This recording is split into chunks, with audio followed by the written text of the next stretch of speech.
Tiga warga tempatan dijatuhkan hukuman penjara selepas mengaku bersalah melakukan kesalahan di bawah Peraturan 25/1/N Peraturan Pendaftaran Negara 1990 dalam dua perbicaraan berasingan di Mahkamah Magistrat Tawau. Kesalahan melibatkan gagal mengemukakan dokumen pengenalan diri dan meminjamkan kad pengenalan kepada orang lain.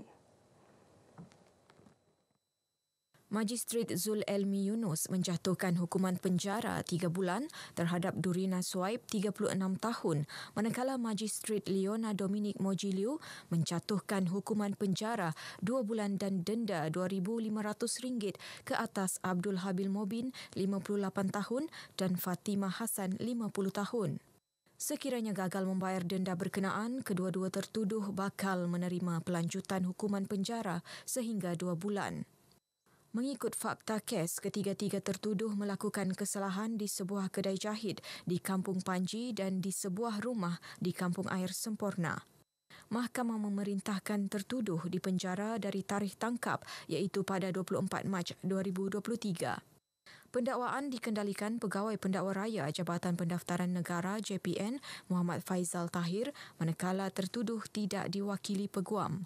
Terdahulu kesemua tertuduh ditahan sepasukan pegawai Bahagian Siasatan dan Penguatkuasaan JPN dalam ops lancar yang dijalankan di Semporna.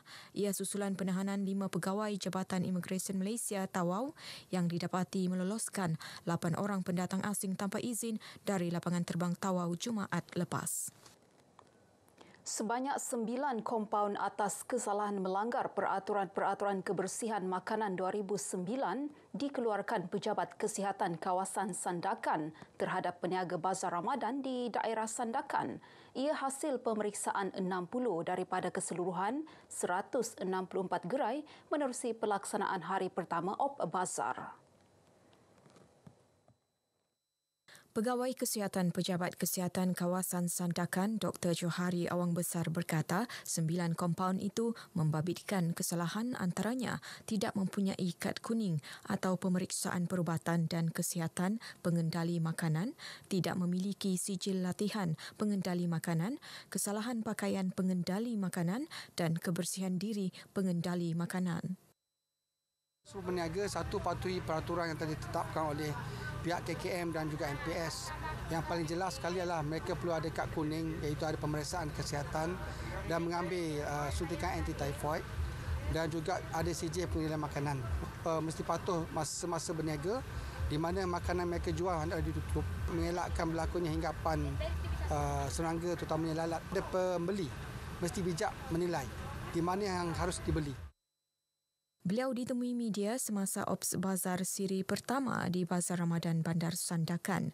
Dalam perkembangan berkaitan, Dr. Johari memaklumkan pihaknya menerima 2 aduan orang awam berkaitan makanan yang dijual dikesan tercemar membabitkan sebuah lokasi bazar dan restoran di daerah ini.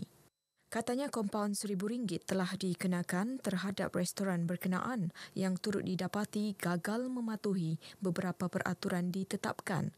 Siasatan lanjut sedang dilaksana berhubung aduan di bazar tersebut.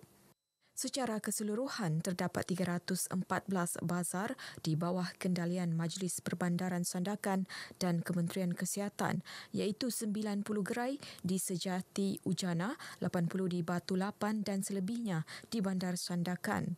Manakala 12 lokasi bazar lagi dikendalikan oleh pihak swasta dan NGO.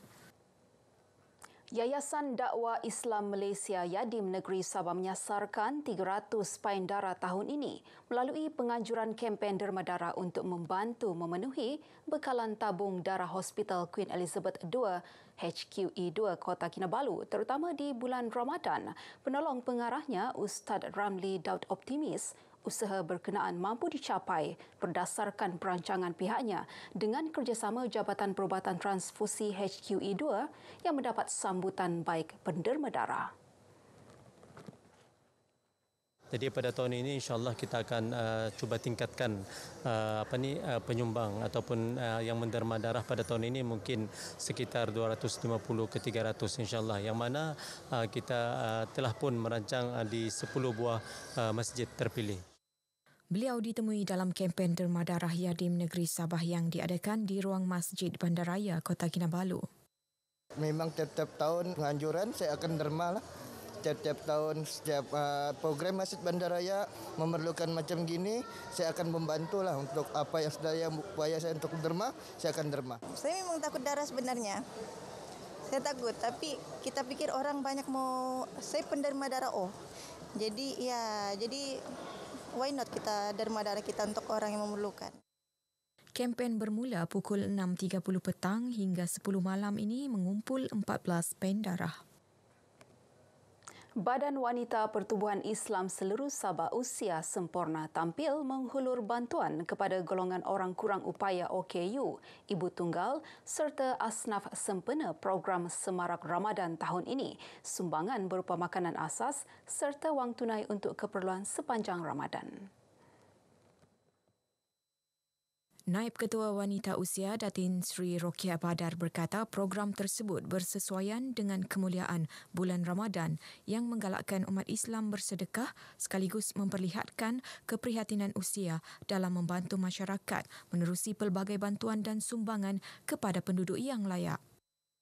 Mudah-mudahan biarpun dia sedikit, kami sangat gembira dan mohon doa ikhlas supaya perjuangan kami berterusan dan dapat berbagi, memberi sumbangan insya-Allah.